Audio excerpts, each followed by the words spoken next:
Hello, hi. So, you must be aware about financial independence, and I will not bore you with the introduction.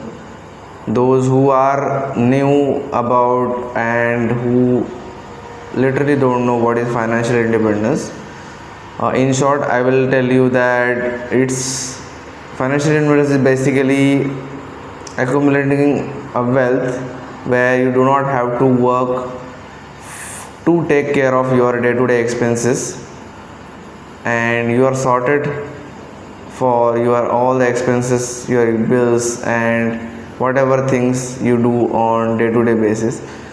It's necessary not to be rich, being a rich, but it is to just to take care of your expenses to the level where you don't have to work and don't have to generate any active income.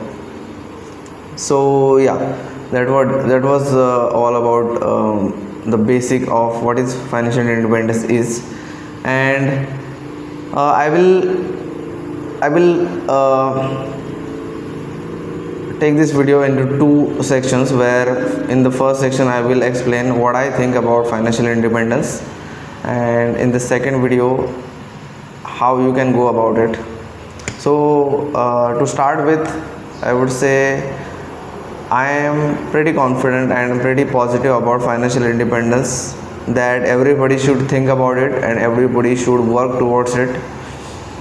The reason behind that I will explain is, let's say whatever kind of work you are doing, and there will be three or four categories into, one can divide working class people. First one is the one who loves their job. The second one, who don't have any problem to work on a job or on a career that they are pursuing. And the third person is who hate their job. So you might fall in any of these categories. It doesn't matter which category you fall in, but the thing is, whenever I say financial independence, it doesn't have to be related to whether you love your work or not. Let's say, for example, I have to take 1 year gap for the things I want to do, or let's say 2 year gap from my work.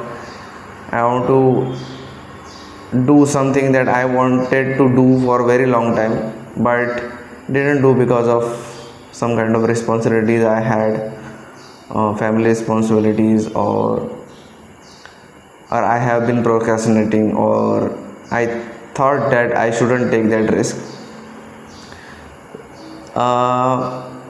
Let's say I spend 1 year trying those things out. That might be anything, and I end of that 1 year I realized that it's not my cup of tea, or it's not that what I wanted from my life, or it's not turned out how I imagined, and it is not fun anymore. So I want to go back to my job.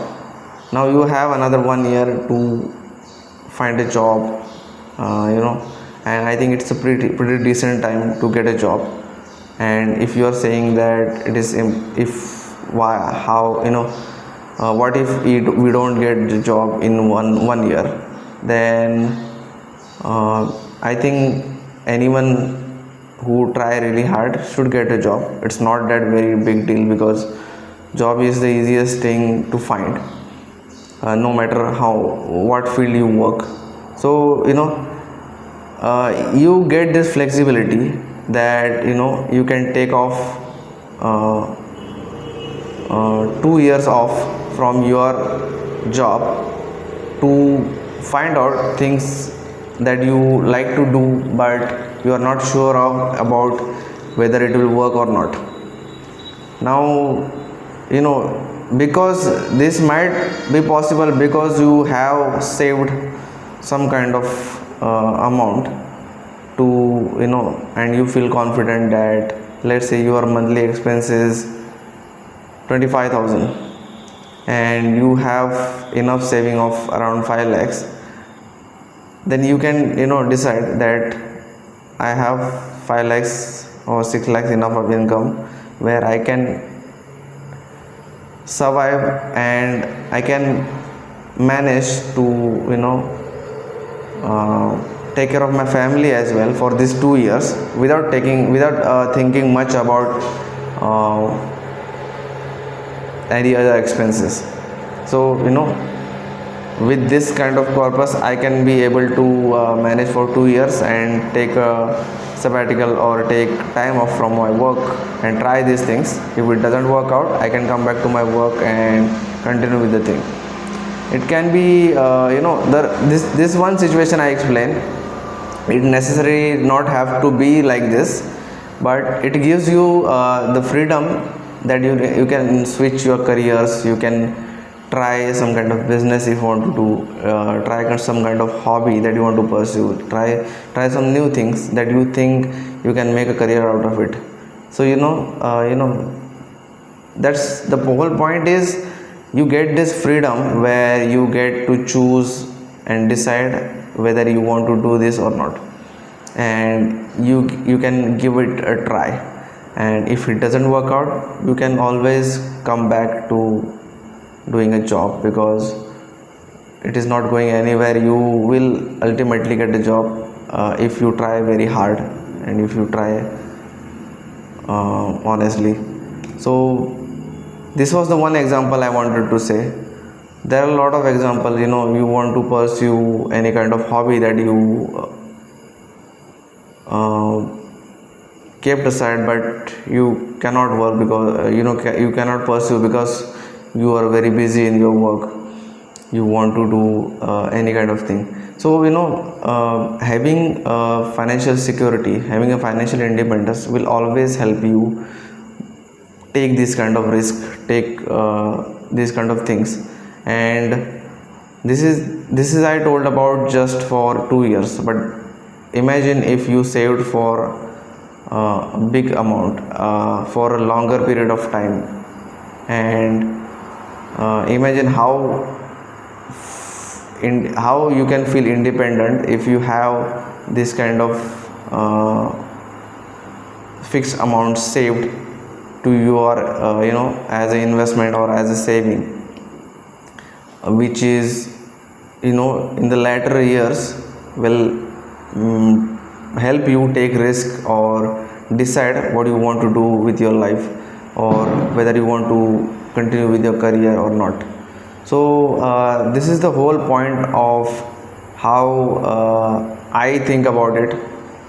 I think about it as a tool or as a fuel to run your life, right? Money is not just the way how you spend, but it is more about considering it as a fuel, where just like a food we eat. So the more you accumulate, the more longer runway you have to not to worry about. And this is how I look at financial independence, and it should be definitely uh, you know everyone's part of life, and everybody should aware about it, because the mindset of keep working for lifetime is, I believe, not a good thing. And a lot of people are not even aware about the fact that they don't have to work their whole life. They can manage to become financially independent very soon, before they reach their retirement age. So the the the